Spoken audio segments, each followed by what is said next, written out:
Video like जरूर कर लीजिए और ऐसे वीडियो लगातार फ्री में पाने के लिए चैनल को तुरंत सब्सक्राइब कर लीजिए और बेल आइकन को जरूर टैप कर लीजिए ताकि आगे भी सारे वीडियो आपको मिलते रहे। यूट्यूब में फॉलो करते हैं तो प्लीज ये वाला फ्री टेलीग्राम चैनल जरूर ज्वाइन कर लीजिएगा। सारे नोटिफिकेशन सारे अपडेट यहीं पे आते हैं, ध्यान रखिए।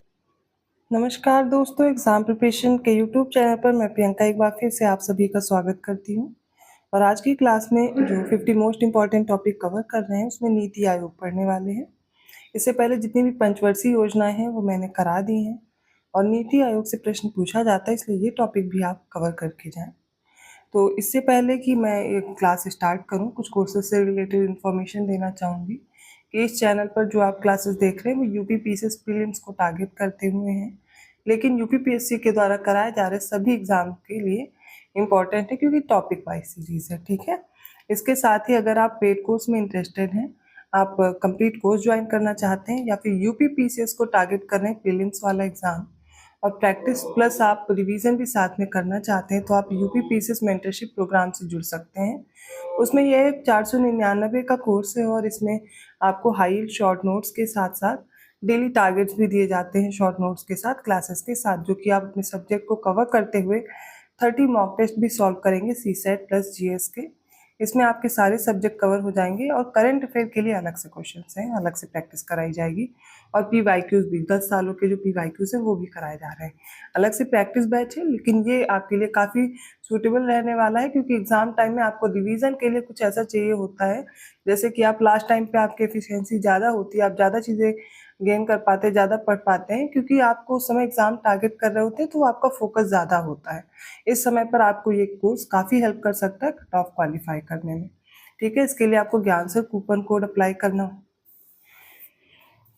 इसके लिए आपको ज्ञानसर एजुकेशन ऐप डाउनलोड करना है और उसी पे क्या करेंगे, आपको सारे कोर्सेज जो मिल रहे हैं ज्ञानसर डिस्काउंट कूपन कोड अप्लाई करना होगा, आपको मिल जाएगा जो भी डिस्काउंट चल रहा है 80 to 90% का। ठीक है, चलिए आज की क्लास स्टार्ट करते हैं। 13 अगस्त 2014 को मोदी सरकार ने जो 65 वर्ष पुराना योजना आयोग था इसको भंग किया, एक नए निकाय की स्थापना की और उसका नाम रखा नीति आयोग। ठीक है, 1 जनवरी 2015 को इसकी स्थापना होती है। इसका पूरा नाम है national institution for transforming India. तो योजना आयोग के उत्तराधिकारी के रूप में इसकी स्थापना हो जाती है। और ये जो योजना आयोग है, जैसे कि योजना आयोग है, माफ कीजिए, उसी तरह नीति आयोग है। ठीक है, और भारत सरकार के कार्यकाली संकल्प अर्थात जो केंद्रीय मंत्रिमंडल है इसके द्वारा बनाया गया एक निकाय है, ना तो संवैधानिक है ना ही वैधानिक है।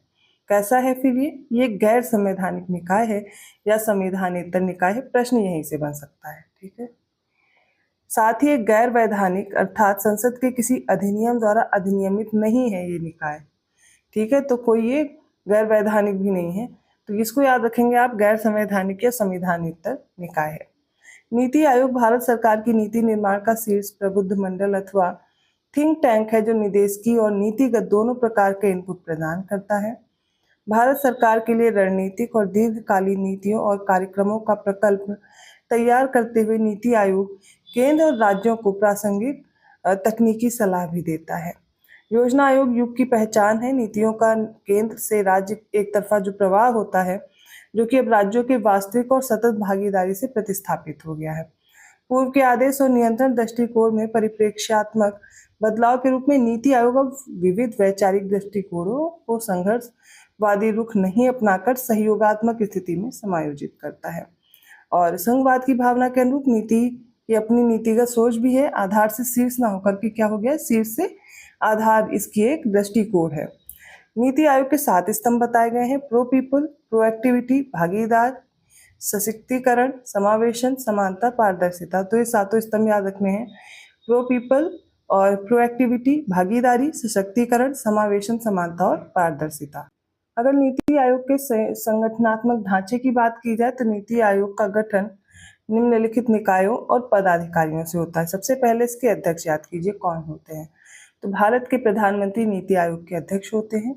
नेक्स्ट है शासकीय परिषद या फिर गवर्निंग काउंसिल में सभी राज्यों के मुख्यमंत्री होंगे, केंद्र शासित क्षेत्रों के मुख्यमंत्री और विधायिकाएं जैसे कि दिल्ली, पुदुचेरी, जम्मू कश्मीर इनके होंगे और अन्य केंद्र शासित प्रदेशों के जो उपराज्यपाल हैं वो भी इसमें शामिल होते हैं।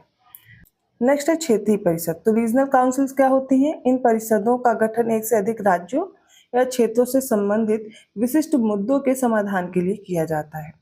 इनका एक निश्चित कार्यकाल भी होता है और प्रधानमंत्री इसका संयोजन करते हैं। और राज्यों के मुख्यमंत्री और केंद्र शासित क्षेत्रों के जो उपराज्यपाल हैं वो सभी इसके सदस्य होते हैं। इन परिषदों का सभापतित्व नीति आयोग के अध्यक्ष या फिर उनके द्वारा नामित कोई व्यक्ति करता है। तो रीजनल काउंसिल्स भी याद रखेंगे। नेक्स्ट है स्पेशल इनवाइटीज।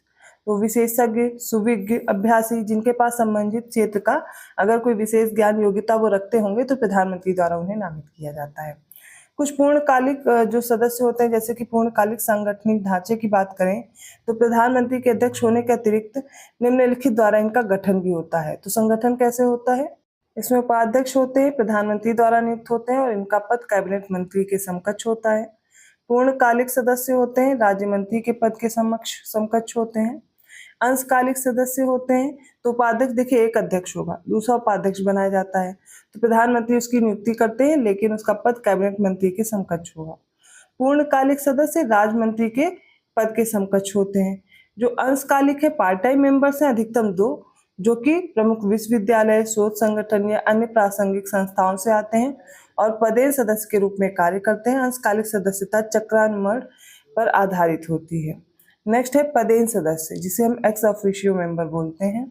प्रधानमंत्री द्वारा नामित केंद्रीय मंत्रिपरिषद के अधिकतम 4 सदस्य क्या हो सकते हैं? एक्स ऑफिशियो मेंबर्स हो सकते हैं। अगले हैं मुख्य कार्यपालक अधिकारी, सीईओ। एक निश्चित कार्यकाल के लिए प्रधानमंत्री द्वारा नियुक्त किए जाते हैं। भारत सरकार के सचिव पद के ये समकक्ष होते हैं। सचिवालय आवश्यकता अनुसार गठित किया जाता है।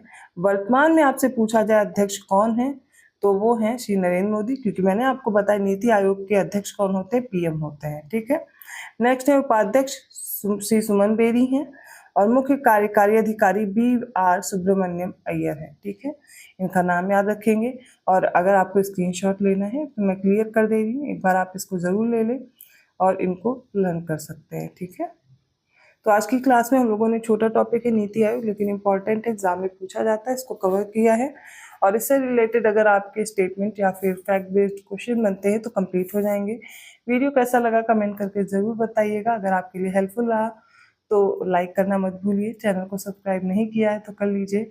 ऐसे इंपॉर्टेंट टॉपिक के साथ अगली क्लास में आती हूँ। इसके अलावा आप प्रैक्टिस बैच से जुड़ना चाहते हैं, UPSI, BEO, LT या फिर इसके अलावा GIC की जो वैकेंसीज हैं और UPPC सभी के प्रैक्टिस बैच आपको मिल जाएंगे मात्र 99 रुपये में।